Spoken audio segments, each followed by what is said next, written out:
A Jewish man. A Jewish man. Can we have a conversation? Excuse me. What's that book you got? What's that book you got? What's that book you got? Yeah, Do you believe that you're the real Jew?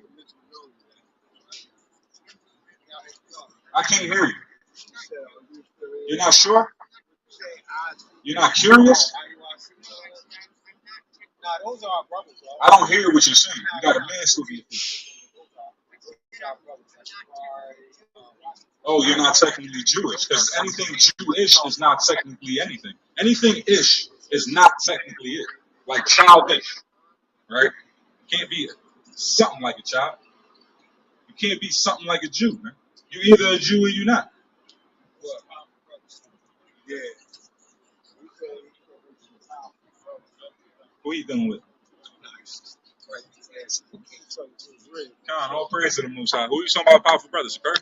Oh, okay. All praise to the Most High. I thought he was talking to me. I thought he dealt with Barry over here. All right, so let's go back to, who's that? Jeremiah 50?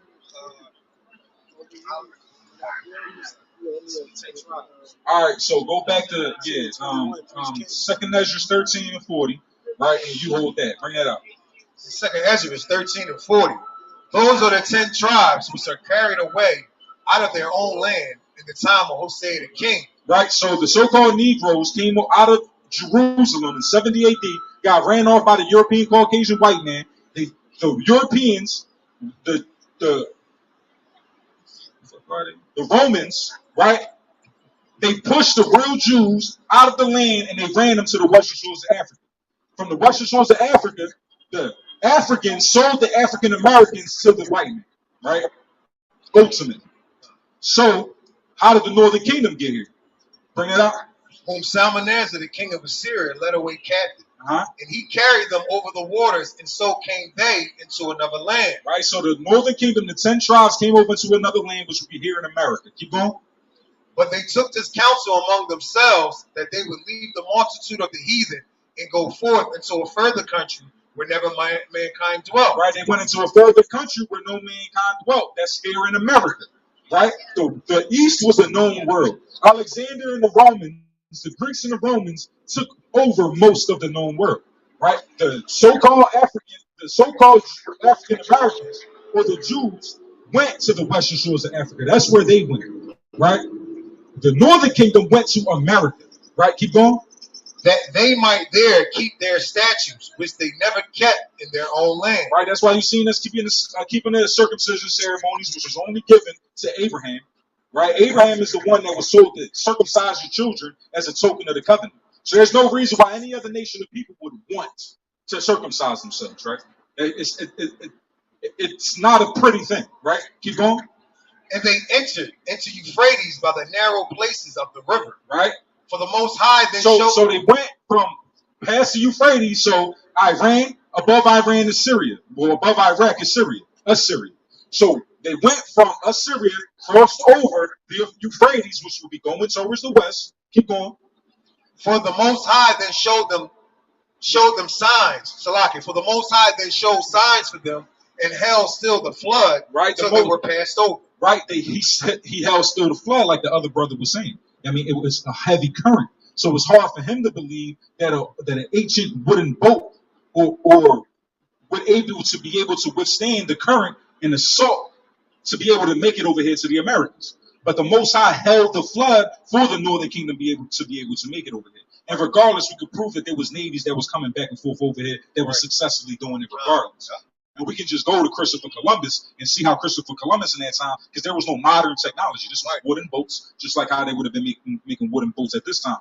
But their wooden boats made it over here successfully and actually put so many native Indians on this thing to where it inflated the belly of the ship that they had to throw out native Indians into the water in order for them to make it successfully back to Europe or Spain, right? Keep going. For through that country, there was a great way to go, right? Mainly of a year and a half. Right, you can go from Assyria to the South Africa in less than a year and a half. You can make it there in less than a year, right? So the place that they went to took a year and a half, right? Keep going. And the same region is called Osiris. So Arshareth, we can prove through the Journal of Christopher Columbus and the Jewish Encyclopedia that Christopher Columbus read 2nd Ezra 13 and 40 and knew that the northern kingdom would be over here in the Americas, right? So this place of Arshareth, Christopher Columbus called for it to be the land of America, right? And he came over here with a Hebrew interpreter to be able to translate what the Spaniards were saying to the native Indians. The reason why he needed a Hebrew interpreter is because the people of this land were speaking Hebrew. When we look at the Puerto Ricans, they have a group of people called Jibaros, right? They are countrymen who never changed their customs of their ancestors. So they was living in the mountains. So these people was called Jibaros or Hebreos or Hebrews, right? So bring that out in First Kings. 1 Kings 10, verse 21. In all kings, in all King Solomon's drinking vessels were of gold, and all the vessels of the house of the forest of Lebanon were of pure gold. None were of silver.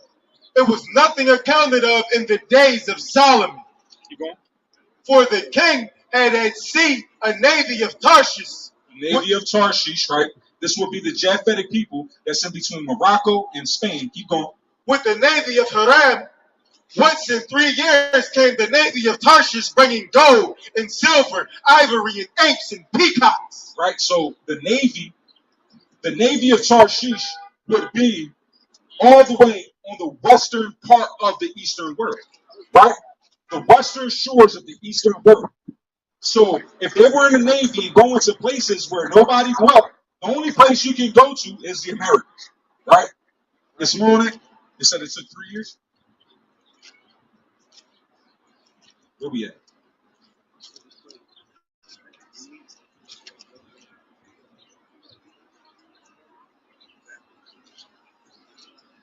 Read 22 again.